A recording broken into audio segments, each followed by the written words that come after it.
NEET aspirants, once again welcome to my this Netflix channel Learn Smart Crack NEET। तो मैं आपको बता दूं कि मैं पिछले सीरीज में molecular basis of inheritance chapter start कर चुका हूं और ये उसका क्वेश्चन प्रैक्टिस का सेकंड लेक्चर है। और मैं उम्मीद करता हूं कि आप लोगों ने पिछला लेक्चर देखा होगा। और यदि आपको वीडियो अच्छी लगी हो तो प्लीज़ वीडियो को लाइक शेयर कमेंट वीडियो पे सब चीज़ करिए और चैनल को सब्सक्राइब ज़रूर करिएगा।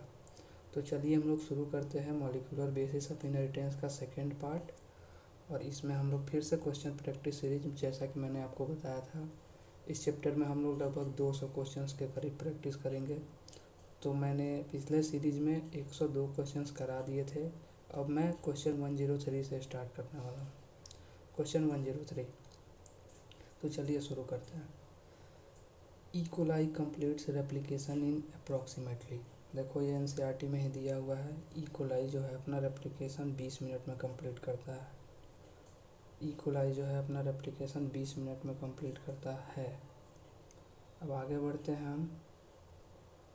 Deoxyribonucleotide triphosphate serves the dual purpose of dash and dash in the process of replication of DNA. यार देखो ये जो डीएनए रेप्लिकेशन होता है तो डीऑक्सीराइबोन्यूक्लियोटाइड ट्राइफॉस्फेट जो आता है वो दो फंक्शंस को वो प्ले करता है, जिसमें से पहला एक तो वो खुद सबस्ट्रेट का काम करेगा, सबस्ट्रेट का, और इसमें से ये ट्राइफॉस्फेट है। ट्राइफॉस्फेट से दो फॉस्फेट निकलकर एनर्जी भी जनरेट करता है ताकि वो प्रोसेस चल सके। हम लोगों को पता है कि डीएनए रेप्लिकेशन एक एनर्जी रिक्वायरिंग प्रोसेस है। तो उस प्रोसेस में जो एनर्जी यूज होता है वो डीऑक्सीराइबोन्यूक्लियोटाइड ट्राइफॉस्फेट के थ्रू ही होता है। तो इसमें पहला ऑप्शन है एंजाइम और सबस्ट्रेट, गलत बात है। एंजाइम और सबस्ट्रेट नहीं होगा। कैटलिस्ट एंड सबस्ट्रेट, ये भी गलत बात। सबस्ट्रेट और एनर्जी प्रोवाइडर, हाँ सबस्ट्रेट और एनर्जी प्रोवाइडर का काम करता है। एनर्जी और म्यूटेज प्रोवाइडर नहीं, गलत बात। म्यूटेज प्रोवाइडर एक्चुअली बोल रहा है म्यूटेशन करता है क्या, तो नहीं, म्यूटेशन नहीं करता है। अब हम लोग आते हैं question number 105। The average rate of polymerization of deoxyribonucleotides in E coli DNA replication process is. देखो एवरेज रेट पूछा है, ये एनसीईआरटी का ही डेटा है और एनसीईआरटी में एग्जैक्ट यही डेटा दिया हुआ है। तो मैं आपको बताऊं 2000 बेस पेयर पर सेकेंड। कितना? 2000 बेस पेयर पर सेकेंड, ये हमें याद रखना है। अब आते हैं क्वेश्चन नंबर 106। क्वेश्चन नंबर 106 में थोड़ा बड़ा कर दूँ। DNA dependent DNA polymerase catalyze polymerization in dash direction only in terms of newly synthesized strands। देखो यार, डीएनए रेप्लिकेशन हो, डीएनए ट्रांसक्रिप्शन हो या फिर ट्रांसलेशन हो, जो भी न्यू स्ट्रैंड बनेगा ना वो 5-3 एंड पे बनेगा। किस पे बनेगा? 5-3 एंड पे। तो मैं यहाँ पे इसको क्लिक करता हूँ, आगे बढ़ता हूँ। ये कॉन्सेप्ट याद रखना है, 5-3 कोई भी नया चीज़ बनेगा 5-3। अब आते हैं figure given for questions 107 to 112। यार देखो, the figure shows an essential biomolecule associated with which cell organelle. ये देखो ये ये फिगर जो है किस चीज़ से, कौन से बायोमोलिक्यूल से, ये कौन सा सेल ऑर्गेनेली से मतलब एक्चुअली रिलेट कर रहा है ये फिगर। तो ये पहला ऑप्शन है अपना एंडोप्लाज्मिक रेटिकुलम। नहीं यार, एंडोप्लाज्मिक रेटिकुलम नहीं है। राइबोसोम भी नहीं है। गोल्गी कॉम्प्लेक्स ये भी नहीं है। Nucleus, yes that's right option. अरे न्यूक्लियस में तो डीएनए होता है भैया, न्यूक्लियस के अंदर ही तो डीएनए होता है। उसी से बस उसी डीएनए रहता तो मैं डीएनए मारता है, न्यूक्लियस है तो डेट्स वाई मैंने इसको यूज किया। अब आते हैं क्वेश्चन नंबर 108। क्वेश्चन नंबर 108 कर रहा है what is indicated by A in the figure. चलो फिर आओ इसी फिगर में आओ। 108 ए इन द फिगर। ए क्या है? देखो ये ए जो है आपका डीएनए है और डीएनए क्या होता है? Negatively charge. मैं यहाँ पे लिख भी दूँ, ए जो है आपका ए वो है D N A. I hope ये क्लियर होगा। इसमें है what is indicated by A in the figure, तो इसका ऑप्शन क्या हो जाएगा? डीएनए। अब आओ नेक्स्ट क्वेश्चन इसी डायग्राम से ही है। What is indicated by B in the figure. फिर मैं डायग्राम को लाऊंगा और बोल रहा है बी क्या है। तो बी देखो यार H1 लिंकर डीएनए, तो हिस्टोन प्रोटीन। H1 हिस्टोन भी अगर ऑप्शन में होगा तो हम लोग उसको टिक करेंगे। आते हैं, what is indicated by B in the figure? RNA? नहीं, गलत बात, आरएनए थोड़े ना है भैया। डीएनए? डीएनए भी नहीं है। Histone octamer? नहीं, हिस्टोन ऑक्टामर भी नहीं। H1 histone? हाँ, H1 हिस्टोन लिंकर डीएनए का काम करता है। ठीक है, तो ये लिंकर हो गया। अब आते हैं, what is indicated by D in the figure? D किसको रिप्रेजेंट कर रहा है? देखो भाव, ये अच्छा क्वेश्चन है। एक इसी से रिलेटेड एक और क्वेश्चन है। ये जो डी है वो कोर ऑफ हिस्टोन मॉलिक्यूल को रिप्रेजेंट कर रहा है। किसको रिप्रेजेंट कर रहा है? Core of histone molecule. अब आते हैं, what is indicated by C in the figure? इसी सेम फिगर में सी क्या रिप्रेजेंट कर रहा है? जो सी है वो किसको रिप्रेजेंट कर रहा है? तो आओ ऑप्शन देखते हैं। सी कोर ऑफ हिस्टोन मॉलिक्यूल? नहीं, अभी तो देख लिया ना, कोर ऑफ हिस्टोन मॉलिक्यूल वो नीचे वाला था, ये डी था। Part of histone molecule? नहीं, गलत बात। डीएनए? नहीं, डीएनए देख चुके हैं उसमें। Histone octamer? हाँ, ये ऑक्टामर है, बिल्कुल सही बात। अब आते हैं, the whole structure indicated in the figure is of. अच्छा चलो बताओ, ये जो टोटल स्ट्रक्चर है, ये जो पूरा पूरा स्ट्रक्चर है, यही तो पूछ रहा है ना कि ये टोटल ओवरऑल स्ट्रक्चर किस चीज़ को रिप्रेजेंट कर रहा है? देखो, हिस्टोन पे जब डीएनए लग चुका है तो ये न्यूक्लियोसोम को रिप्रेजेंट करता है। किसको रिप्रेजेंट करता है? न्यूक्लियोसोम। तो अगर हमारे ऑप्शन में न्यूक्लियोसोम होगा तो हम आगे मार के और बढ़ेंगे इसको। क्रोमोसोम? नहीं। न्यूक्लियोलस? नहीं। प्रोटियोसोम? नहीं। न्यूक्लियोसोम, बिल्कुल correct, right answer it is. अब आते हैं question number 113। Discontinuously synthesized strands of DNA adjacent to dash DNA template are joined together by। बताओ, ये बोल रहा है कि जो discontinuously synthesized strands of DNA होता है ना, जिनको ओकाजाकी फ्रेगमेंट्स पे बोलते हैं, वो कौन से डायरेक्शन में और होते हैं और उनको किस चीज़ से द्वारा जोड़ा जाता है, किसके द्वारा जोड़ा जाता है? तो 5' to 3' और डीएनए लाइगेज उनको ऐड करता है। अरे जब एक बार स्ट्रैंड बनेगा ओकाजाकी फ्रेगमेंट्स, तो फिर उस पर डीएनए पॉलीमरेज एक्ट करके उसको क्या करेगा कि काटेगा, ठीक है, और काट के फिर जो बीच का स्पेस बच जाएगा तो उसको कंटिन्यूअस स्ट्रैंड बनाने के लिए, अरे यार देखो, जो भी स्ट्रैंड बनेगा वो हमको कंटिन्यूअस चाहिए ना, और बनता डिसकंटिन्यूअस है। तो जब डिसकंटिन्यूअस बनता है उसको कंटिन्यूअस बनाने के लिए डीएनए पॉलीमरेज ये सारी कहानी, मतलब सारा खेल रचता है। और डीएनए पॉलीमरेज ये इसको कट करके चला जाएगा और फिर जो डीएनए लाइगेज आएगा वो सबको एक स्ट्रेट लाइन में जोड़ देगा, तो फिर हमको कंटिन्यूअस स्ट्रैंड मिल जाएगा। बात खत्म। अब आओ next. During which phase of cell cycle does DNA replication of DNA takes place in eukaryotes? देखो, यूकैरियोट्स में पूछा है, तो यूकैरियोट्स में एस फेज में होता है।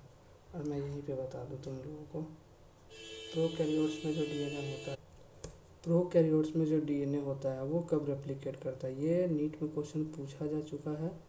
और प्रोकैरियोट्स में जो डीएनए रेप्लिकेशन होता है वो प्रायर टू फ्यूजन होता है। ये भाई लिख लेना कहीं यार, मतलब नोट्स वगैरह कहीं बनाते होगे तो वहाँ लिख लेना, प्रायर टू फ्यूजन, फ्यूजन के जस्ट पहले, मतलब जब वो दो बनता है ना, क्या बोलता है, प्रोकैरियोटिक सेल, उससे जस्ट पहले उसका डीएनए रेप्लिकेशन होता है, प्रायर टू फ्यूजन। ये नीट में पूछा जा चुका है क्वेश्चन, ये बहुत ही अच्छा क्वेश्चन था। अब आता है, the process of copying genetic information from DNA to RNA is known as. बताओ, ये तो बहुत बार बता चुका, पिछले वीडियोज में बताया। डीएनए से आरएनए भैया ट्रांसक्रिप्शन। क्या? ट्रांसक्रिप्शन। अब आता है question number 116। The product of transcription process is in fact. Transcription process का जो प्रोडक्ट है वो क्या है? ये थोड़ा अच्छा क्वेश्चन है, ऑप्शन पढ़ते हैं। Entire segment of DNA copy to RNA? नहीं नहीं नहीं नहीं नहीं नहीं, देखो उसमें एक्सॉन और इंट्रॉन दोनों आ जाएंगे ना, जब ट्रांसक्रिप्शन से एमआरएनए बनेगा तो फिर उसका प्रोसेसिंग होता है। तो only segment of DNA copy to RNA, सही बात है। बोथ एंड भी नहीं होगा, कोई सेंस नहीं बनता, नॉन ऑफ दिस तो भैया है ही नहीं। मल्टीपल चॉइस करते वक्त आप लोग ध्यान रखिए, मैंने पिछले बार भी बताया था, पहले जो ऑप्शन नहीं होगा ना उसको भी आप काट सकते हैं। अब आते हैं question number 117। In the process of transcription the strand of DNA with polarity dash act as a dash strand. बताओ, ट्रांसक्रिप्शन के प्रोसेस में जो डीएनए का स्ट्रैंड है यहाँ पे कौन सी पोलरिटी का है और वो किस तरीके का काम करता है? 5' to 5' तो कोई एंड ही नहीं होता, तो ये कट गया। 3' भी कोई एंड नहीं होता, तो ये गलत बात है। 3' to 5' टेम्पलेट होता है, और मैं यहीं पे लिख दूँ 5' to 3' कोडिंग होता है, कोडिंग होता है। ये आप लोग साथ में, मैं थोड़ा इम्प्रोवाइज भी करते चल रहा हूँ कि कौन क्या होता है, ताकि आप लोग को रिवाइज करने में दिक्कत नहीं हो। Question number 118, the promoter and dash flank the structural gene in a transcription unit. क्या? प्रोमोटर और टर्मिनेटर। क्या? प्रोमोटर और, जो प्रोमोटर और टर्मिनेटर है वो स्ट्रक्चरल जीन को फ्लैंक करता है। अब आते हैं, थोड़ा मैं बता दूँ, ये थोड़ा अंग्रेजी भी है भैया, इसको भी ध्यान रखो। फ्लैंक का मतलब होता है ऑन आइदर साइड, ऑन इधर साइड। मतलब ये क्या है ना, स्ट्रक्चरल जीन के अगल बगल प्रोमोटर और टर्मिनेटर होता है, और बीच में स्ट्रक्चरल जीन फंसा होता है। बस यही बोलना चाह रहा है। ये होप कि आपको एनसीईआरटी में स्टेटमेंट है, बहुत लोग गलत क्या समझ नहीं पाते हैं। A segment of DNA coding for a polypeptide is termed as. A segment of DNA coding for a polypeptide is termed as. Option intron, option intron, exon, intron, exon, cistron और डिस्ट्रॉन। देखो ये तो होगा नहीं। अब तुमको इस वाले में या फिर इस वाले में कन्फ्यूजन है तो मैं बता दूँ। सेगमेंट ऑफ डीएनए पूछा है, देखो सॉरी यार, इंट्रॉन नहीं होगा, एक्सॉन तो होगा ही ना, एक्सॉन होगा, ये होगा और ये होगा। तो ऑप्शन बी और सी में कन्फ्यूजन है तो मैं बता दूँ, सेगमेंट ऑफ डीएनए पूछा है, ठीक है। और सेगमेंट ऑफ डीएनए जो होता है ना वो सिस्ट्रॉन से रिप्रेजेंट होता है। देखो एक्सॉन क्या है, कोडिंग सीक्वेंस है, बस सीक्वेंस है। और सेगमेंट ऑफ डीएनए जो होल्ड करता है ना उस कोडिंग सीक्वेंस को, उसको कलेक्टिवली मिलाकर हम लोग बोलते हैं क्या, सिस्ट्रॉन, ठीक है। तो फिर हम आगे बढ़ते हैं। क्वेश्चन नंबर 119 भी कंप्लीट, और 120। ये देखो, Michelson and Stahl experiment, separation of DNA by centrifugation. अब जैसा कि मैंने बता ही दिया, separation of DNA by centrifugation, और ये मिचेल्सन एंड स्टॉल एक्सपेरिमेंट है। तो आओ देखते हैं आगे इसमें क्या है। क्वेश्चन नंबर 120 बोल रहा है, which experiment is shown in the figure. कौन सा? तो अभी तो बता ही दिया, मिचेल्सन एंड स्टॉल का एक्सपेरिमेंट है। और इसका डेटा एनसीईआरटी से एक बार देख लेना, मतलब डेट कब परफॉर्म किया गया था, बहुत ही इंपॉर्टेंट है भैया। What is indicated by A in the figure. आओ, ए क्या है? ए याद है, ये किसी एक पर्टिकुलर नेचुरल फोर्स है, उसके अगेंस्ट में इसको परफॉर्म किया जाता है। वो जानते हो क्या है? बताओ। ग्रेविटेशनल फोर्स, ठीक है। आगे बढ़ते हैं। What is indicated by B in the figure. B क्या है? देखो बी, N15 बी ऐसे डिनोट करो। N15 क्या था? Heavy DNA. तो बी जो है यहाँ पे अपना हेवी डीएनए आ जाएगा, ठीक है। बी हेवी है हो जाएगा। फिर चलता है, what is indicated by C in the figure.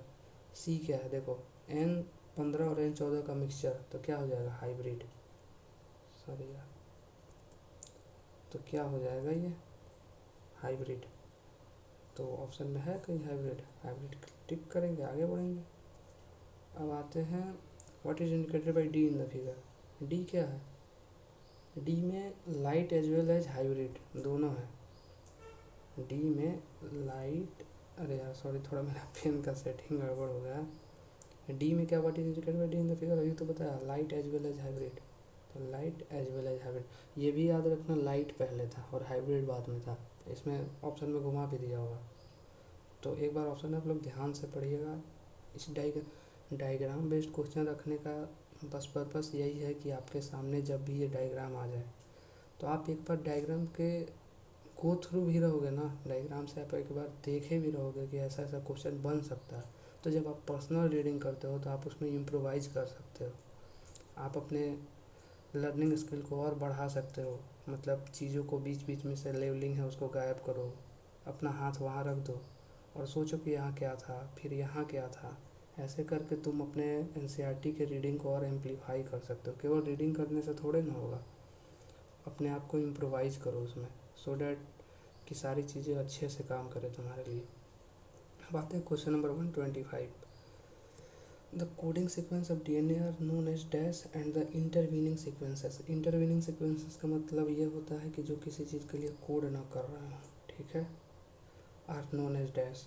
तो कोडिंग सीक्वेंसेस क्या है, एक्सॉन, और इंटरवेनिंग सीक्वेंसेस इंट्रॉन। ये भी देखना कि प्रायोरिटी वाइज किसको पहले पूछा है, पहले कोडिंग बोला है तो एक्सॉन मारेंगे। यहाँ देखो इंट्रॉन और एक्सॉन भी ऑप्शन में है, ऑप्शन नंबर बी में एक्सॉन और इंट्रॉन भी है, लेकिन ये होगा नहीं, यही होगा ऑप्शन। हम लोग तो बहुत बार जोश जोश में आके क्वेश्चन मार देते और गलत हो जाता है। अब आते हैं question number 126। In bacteria which of the following plays a structural and catalytic role in the translation process. देखो बैक्टीरिया में RNA करता है, और उस RNA का टाइप भी बता दूँ, 23S rRNA, और यूकैरियोट्स में 28S rRNA होता है जो कैटालिटिक रोल प्ले करता है। यहीं से बायोमोलिक्यूल का एक एंजाइम का क्वेश्चन है कि सारे एंजाइम प्रोटीनेशियस नेचर का नहीं होता है। Almost all enzymes are protein in nature, not all. ठीक है, ये स्टेटमेंट बेस्ड क्वेश्चन भी आप लोग याद रखिएगा। Question number 127। What are the components required for the initiation of transcription in bacteria. क्या क्या होता है बैक्टीरियल ट्रांसक्रिप्शन में। पहले तो प्रोमोटर होना चाहिए, फिर RNA पॉलीमरेज रहेगा ही, वही तो चेन को बढ़ाएगा, और रो फैक्टर, उसको ख़त्म करना भी तो ज़रूरी है, चलते थोड़े ना चले जाएगा। तो promoter, RNA polymerase and rho factor. RNA polymerase केवल नहीं होगा, रो फैक्टर भी केवल नहीं होगा, सिग्मा फैक्टर भी केवल नहीं होगा। अगर सिग्मा फैक्टर होगा केवल, तो RNA पॉलीमरेज फिर क्या करेगा। RNA पॉलीमरेज के अलावा मतलब उसके बिना चेन का इलोंगेशन थोड़े ना हो पाएगा। चेन को इलोंगेट तो RNA पॉलीमरेज ही ना करेगा। तो ऑप्शन बी हमारा करेक्ट होगा। Question number 128। Rho factor in the process of transcription in bacteria is also known as. Rho factor क्या कहलाता है, टर्मिनेशन फैक्टर, पता है ना, टर्मिनेशन। अरे यार टर्मिनेट, ख़त्म, टर्मिनेट का मतलब ख़त्म होता है, प्रोसेस को ख़त्म कर देगा। Question number 129। In bacteria in context of mRNA which of the following is not true. कौन सा ट्रू नहीं है, और बैक्टीरिया है, ये ध्यान देना। Transcription and translation takes place in different compartment. नहीं भाई, बैक्टीरिया प्रोकैरियोटिक है तो सेम कंपार्टमेंट में चलता है। किस में चलता है, सेम कंपार्टमेंट में। तो ये पूछा है कि कौन सा ट्रू नहीं है, तो ये तो भैया ये भी ट्रू नहीं है, सही बात है, ये ट्रू नहीं है। Post transcription modifications are required like splicing. नहीं, स्प्लाइसिंग, कैपिंग, टेलिंग ये तो यूकैरियोट में होता है ना, तो ये भी गलत है, मतलब ये भी सही नहीं है। अब आते हैं translation occurs only after transcription. नहीं, इसमें NCERT में स्टेटमेंट लिखा हुआ है कि मोस्ट ऑफ द टाइम जब ट्रांसक्रिप्शन चलते रहता है तो ट्रांसलेशन भी हो जाता है। तो इसीलिए answer all of the above जाना चाहिए मेरे हिसाब से, मतलब तीनों स्टेटमेंट ही गलत हैं। अब आते हैं question number 130। The total number of RNA polymerase found in eukaryotes. देखो यूकैरियोट्स में RNA पॉलीमरेज 3 तरह के पाए जाते हैं। RNA पॉलीमरेज, सॉरी थोड़ा ये, हाँ, 3 टाइप के पाया जाता है। RNA polymerase first, RNA polymerase second, RNA polymerase third. Hope कि आपको क्लियर होगा। आगे बढ़ते हैं। Which of the following RNA is transcribed by RNA polymerase second in eukaryotes. RNA polymerase second यार देखो यार, इसको याद करने के लिए मैंने एक ट्रिक बनाया हुआ है। इसमें आपको लिखना बस, जो इसमें आपको बस लिखना है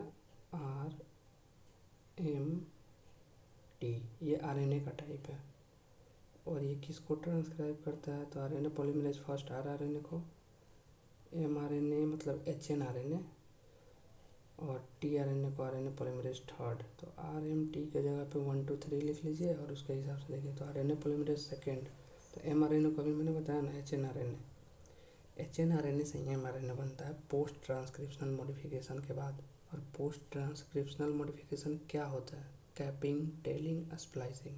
ठीक है, होप कि आपको क्लियर होगा। आगे बढ़ते हैं। RNA polymerase first transcribes dash in eukaryotes, अभी बताया ना, फर्स्ट rRNA, खोजो कहीं rRNA होगा। 132 का बी, 132 का बी, तो 132 का सेकेंड ऑप्शन बिल्कुल करेक्ट है। rRNA वो आप ट्रिक से देख लेना। Question number 133। In eukaryotes RNA polymerase third is responsible for synthesis of. RNA polymerase third किसके लिए रेस्पॉन्सिबल होता है, मैंने बताया tRNA। खोजो tRNA यहाँ भी है और tRNA यहाँ भी है, तो बाकी सब ऑप्शन को तो मैं हटा सकता हूँ। यहाँ भी है, मैं बताता हूँ अभी। फिर इसमें तो नहीं है tRNA, तो इसको हटा दो। बाकी इसमें है, इसमें बी ऑप्शन, सी ऑप्शन और डी ऑप्शन है। अब मैं इस ट्रिक में थोड़ा और ऐड करूँगा, tRNA और उसके प्रिकर्सर्स। तो tRNA के साथ साथ एनसीईआरटी में जो लिखा हो 5sRNA और SNRNA। इसमें देखो यार, इसमें याद करना मैं इसमें कुछ नहीं कर सकता हूँ, तो आपको याद करना होगा। आप थोड़ा बहुत ट्रिक का हेल्प ले सकते हैं, अदरवाइज जब तक आप एक बार याद नहीं करेंगे कोई फ़ायदा नहीं होगा। अब आओ question number 134। The intervening sequences in the primary transcript of mRNA are removed by, किससे? स्प्लाइसिंग। अरे इसे बताया तो था, जगह जगह पे यहाँ मान लो ये इंट्रॉन है, ये भी इंट्रॉन है, तो इसको स्प्लाइसिंग द्वारा ऐसे ऐसे स्प्लाइसियोसोम कॉम्प्लेक्स बनेगा, ऐसे ऐसे एनसीईआरटी में देखना, ऐसे ऐसे एनसीईआरटी स्प्लाइसियोसोम कॉम्प्लेक्स बना है, और इसको काट के निकाल देगा और फिर तुमको एक केवल फुल्ली प्रोसेस्ड mRNA मिल जाएगा। ठीक है। Question number 135। Additional post transcriptional processing like capping and tailing is characteristics to, किसका कैरेक्टरिस्टिक्स है? HNRNA। HNRNA में जब ये सब हो जाएगा तो वो फाइनली क्या बन जाएगा? mRNA। क्या हो जाएगा? तो कैपिंग, टेलिंग और स्प्लाइसिंग हो जाएगा, उसके बाद वो mRNA में कन्वर्ट हो जाएगा। कौन सा? HNRNA। अब आओ question number 136। Which classical model proposed by Watson and Crick is represented by this figure? कौन सा? ये देखो डीएनए है, इसका फिर रेप्लिकेशन हो गया, तो क्या बन गया? सेमी कंजर्वेटिव नेचर ऑफ, अरे वाटसन और क्रिक तो एक ही मॉडल अपना दिए थे ना, एक डीएनए डबल हेलिक्स का, और ये स्कीम जो है एनसीईआरटी में semi conservative nature of DNA replication में दिया हुआ, तो सेमी कंजर्वेटिव डीएनए रेप्लिकेशन होगा। Question number 137। In a post-transcriptional modification, capping adds an unusual nucleotide like, देखो पोस्ट ट्रांसक्रिप्शनल इवेंट में वही कैपिंग, टेलिंग, स्प्लाइसिंग, 5' एंड पे कैपिंग होता है, मतलब कैप होता है। और कैप क्या होता है? मिथाइल गुआनोसिन ट्राइफॉस्फेट, तो ऐसे होता है मिथाइल गुआनोसिन ट्राइफॉस्फेट की कैपिंग होती है।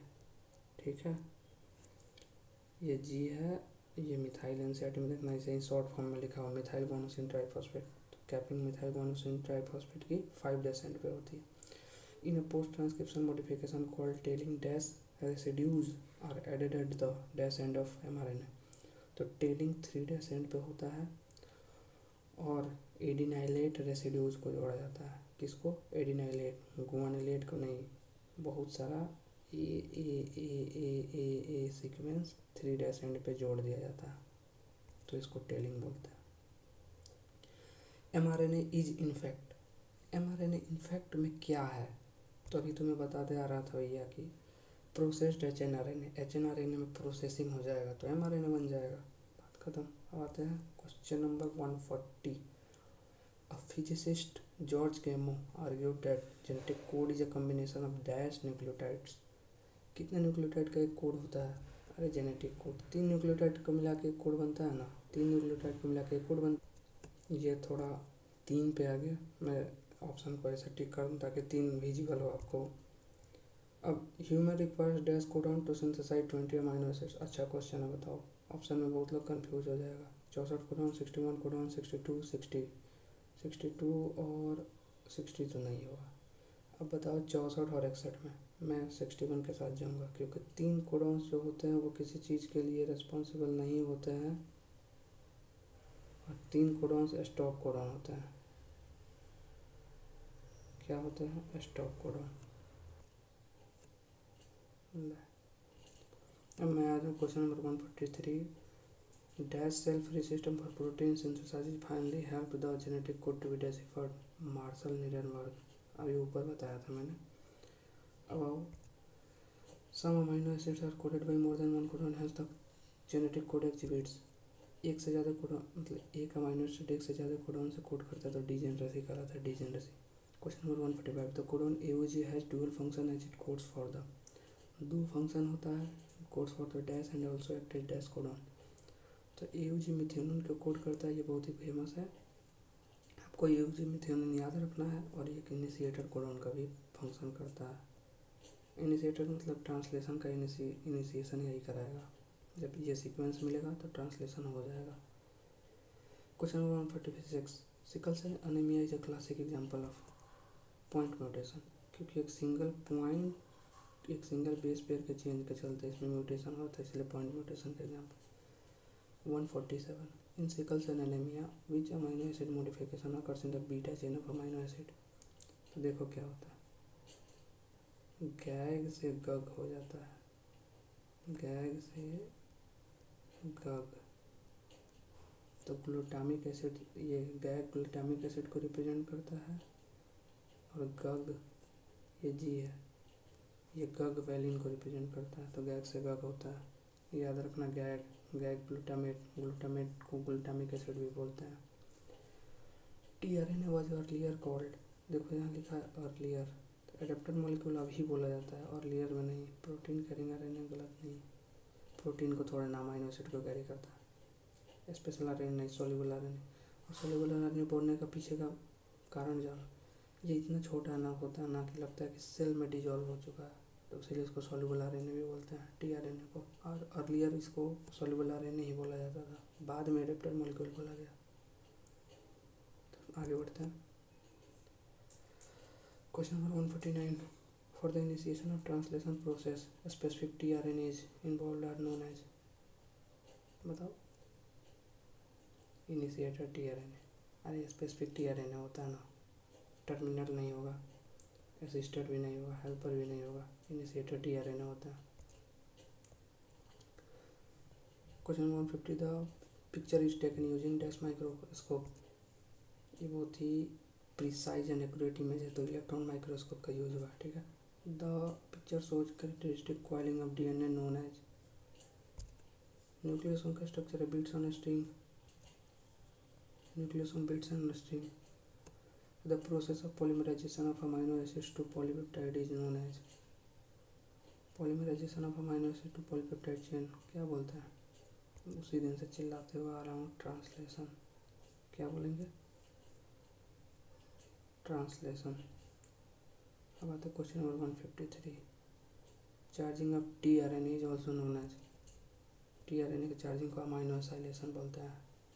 अमाइनो ग्रुप का एसाइल फॉर्मेशन, अमाइनो ग्रुप जब होता है तो एसाइल, अमाइनो एसाइलेशन करते हैं तो टीआरएनए को चार्ज किया जाता है, इसी प्रोसेस को चार्जिंग ऑफ टीआरएनए बोलते हैं। TRNA for serine bears anticodon. Serine का जो टीआरएनए है वो कौन सा एंटीकोडॉन बियर करता है, ये ध्यान रखना भैया। यूसीए थोड़ा जेनेटिक कोड याद कर लेना, देख लेना, ये थोड़ा उटपटांग क्वेश्चन है, नीट में आ सकता है तो दिक्कत भी हो जाएगी। Question number 155 the structure of tRNA resembles which leaf. Clover leaf, clover leaf, clover leaf को रिप्रेजेंट करता है। Ribosomes are the cellular factory for the synthesis of, carbohydrate नहीं होता है, एंजाइम भी नहीं होता है, लिपिड भी नहीं होता है। राइबोसोम प्रोटीन का सिंथेसिस करता है, सेलुलर फैक्ट्री होता है प्रोटीन सिंथेसिस का। Ribozyme in bacteria is dash rRNA. Ribozyme एक एंजाइम है और ये 23 आरएनए होता है। ये बैक्टीरिया यूकैरियोट, सॉरी प्रोकैरियोट है, यूकैरियोट में 28 ऐसा होता है, मैंने बता दिया था। Additional sequence on mRNA referred to as dash are not translated. वैसा सीक्वेंस जो नहीं ट्रांसलेट होता है, अनट्रांसलेटेड रीजन्स, इसको हम लोग यूटीआर भी बोलते हैं, यूटीआर। ये एडिशनल सीक्वेंस होता है, 5 डैश के पहले भी होता है, 3 डैश एंड के बाद भी होता है, जो ट्रांसलेशन में रोल नहीं प्ले करता है। In eukaryotes, which of the following mechanism is not correct in terms of regulation of gene expression? आओ बताओ कौन सा नहीं होता। तो इसमें से तुम लोगों को लग रहा होगा सारा ही करेक्ट है, एक बार ऑप्शन पढ़ लो फिर मैं बताता हूँ। Option 3 mRNA from cytoplasm to nucleus है, यहाँ न्यूक्लियस टू साइटोप्लाज्म एनसीईआरटी में लिखा हुआ है, ठीक है। आगे बढ़ते हैं। Beta galactosidase is synthesized by E. coli to catalyze hydrolysis of dash into dash and glucose। तो बीटा galactosidase लैक्टोज का हाइड्रोलिसिस करता है, तो लैक्टोज का हाइड्रोलिसिस पहला में, लैक्टोज यहाँ पहले नहीं है तो गलत है, इसमें भी नहीं है, माल्टोज नहीं है, लैक्टोज को गैलेक्टोज और ग्लूकोज में तोड़ता है, बस बात खत्म। Question number 161 lac operon was elucidated by, मतलब लैकोपेरॉन का कॉन्सेप्ट किसने दिया, तो लैकोपेरॉन का कंसेप्ट दिया जैकब एंड मोनैड। साइंटिस्ट थे, दो साइंटिस्ट थे, दोनों ने मिलकर दिया। अब आते हैं 162। A polycystic structural gene is regulated by a common promoter and a regulator gene in bacteria and is commonly termed as operon। देखो मैं बताऊँ, ये ओपेरॉन का डेफिनेशन है। ये बहुत ही इम्पोर्टेंट क्वेश्चन है, इस पे 2-3 स्टार लगा लो। ओपेरॉन का डेफिनेशन याद रख लेना, ठीक है। Question number 163। 163 regulatory gene I in the lac operon is. यार देखो, लाइकोपेरॉन में जो आई जीन होता है वो इनहिबिटर का काम करता है। 164 to 166। What is indicated by D in the figure. D किस चीज़ को रिप्रेजेंट कर रहा है। D DNA. अबे डबल हेलिक्स ही तो है, डीएनए को ही दिखाया गया है, डी डीएनए है। What is indicated by B in the figure. B sigma. सही हूँ, बी सिग्मा फैक्टर को। अब आगे बढ़ो।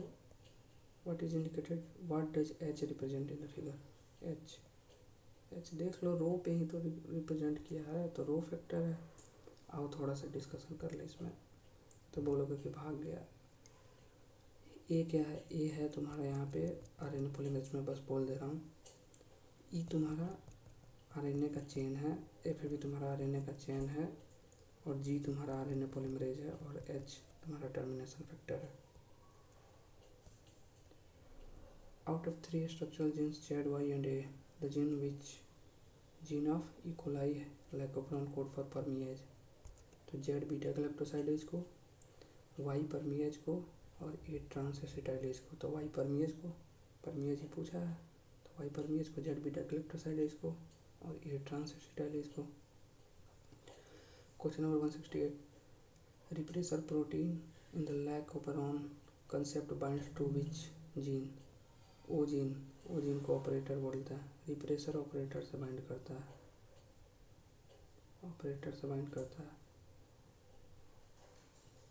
ये ध्यान रखना, ऑपरेटर से बाइंड करता है। In lac operon the inducer binds to dash to initiate the synthesis of enzyme responsible for lactose metabolism. Lac operon में इंड्यूसर किससे बाइंड करता है। इंड्यूसर क्या होता है, देखो इंड्यूसर जो है, यहाँ पर इंड्यूसर जो होगा वो तुम्हारा इंड्यूसर होगा ये लैक्टोज इंड्यूसर का काम करता है। और लैक्टोज जो है तुम्हारा रिप्रेसर से बाइंड करेगा, रिप्रेसर से बाइंड करके इनएक्टिव रिप्रेसर का फॉर्मेशन कर देता है, याद रखना। आगे बढ़ता हूँ। Lac operon in E coli all time, occasionally नहीं होगा भाई, कभी कभी काम थोड़ा ना, फ्रिक्वेंटली भी काम नहीं करता, हमेशा काम करता रहता है, समटाइम्स भी नहीं काम करता। Generally the regulation of lac operon by repressor is referred to as.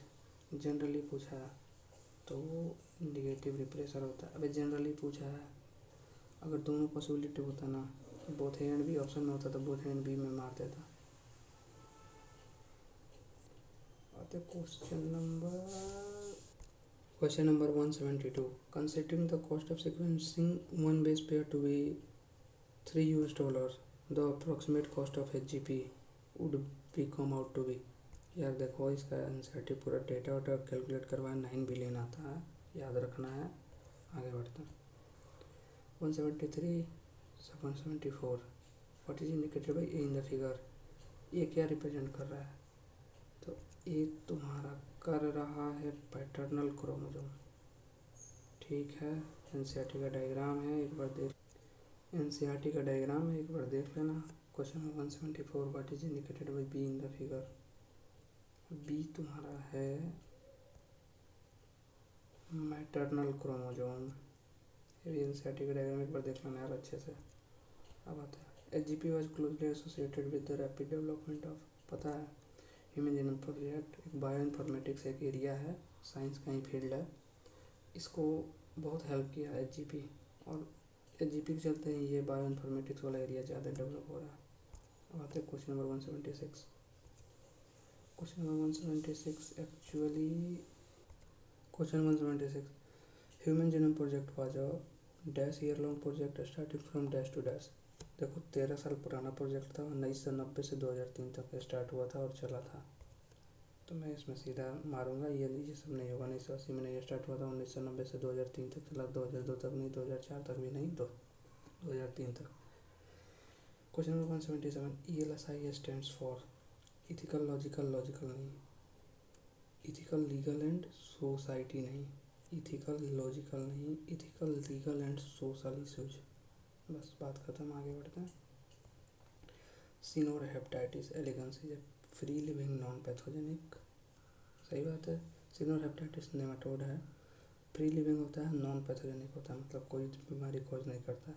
और ये याद रखना, ह्यूमन जीनोम प्रोजेक्ट में केवल ह्यूमन का ही जीनोम नहीं सीक्वेंस हुआ है, नॉन ह्यूमन मॉडल्स का भी हुआ है, और उसमें एनसीईआरटी में एग्जाम्पल्स भी दिया हुआ है, जिसमें से एक सिनोर हेपेटाइटिस एलिगेंस भी है जो नेमाटोड है, राइस का भी हुआ है, एरेबिडोप्सिस का भी हुआ है, इकोलाई का भी हुआ है, ड्रोसोफिला का भी हुआ है। तो ये सब याद रखना।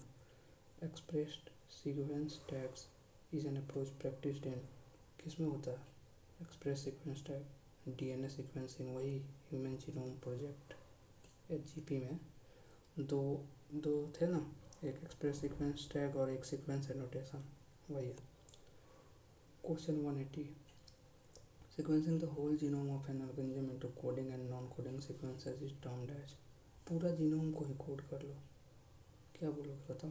सीक्वेंस एनोटेशन अभी तो बताया, दो थे, एक एक्सप्रेस सीक्वेंस टैग और एक सीक्वेंस एनोटेशन, तो पूरा को कर लोगे ना, कोडिंग और नॉन कोडिंग सारे सीक्वेंसेस को, तो उसको सीक्वेंस एनोटेशन बोलता है। BSE a vector used in biotechnology for cloning stand for, तो BSE का फुल फॉर्म याद रखो, बैक्टीरियल आर्टिफिशियल क्रोमोसोम, एक वेक्टर है याद रखना। The credit for developing a method for determination of DNA as well as protein sequence goes to, बताओ। Protein sequence Frederick Sanger, इनका फुल नाम फ्रेडरिक सेंकर है, ठीक है, ये डेवलप किया था। In HGP the chromosome dash was completed in May 2006, कौन सा, क्रोमोसोम 1, एक क्रोमोसोम 1 लॉन्गेस्ट क्रोमोसोम था, ठीक है, और उसकी सीक्वेंसिंग 2006 में कंप्लीट हुई थी, जहाँ तक मेरे को याद आ रहा है। हाँ सही है। विच of the following is not a salient feature of human genome project. 361 नहीं यार, यहाँ 316.4.47 इतना होता, तो ये पहला तो गलत हो गया। Less than 2% genome code for protein, ये बिल्कुल सही स्टेटमेंट है। Over 50% of the genes discovered are yet to be investigated regarding their function, ये भी सही है। Chromosome Y has the fewest gene, chromosome Y पे 231 जीन्स ही होते हैं, तो मेरे हिसाब से यही करेक्ट ऑप्शन होना चाहिए। नॉट पूछा ना, नॉट, तो ये ऑप्शन सही जाएगा। अब आते हैं 185, under HGP the scientists have located 1.4 million locations where difference in single DNA base exists, it is termed as, क्या टर्म करते हैं इसको बताओ। सिंगल न्यूक्लियोटाइड पॉलीमॉर्फिज्म, इसी को बोलते हैं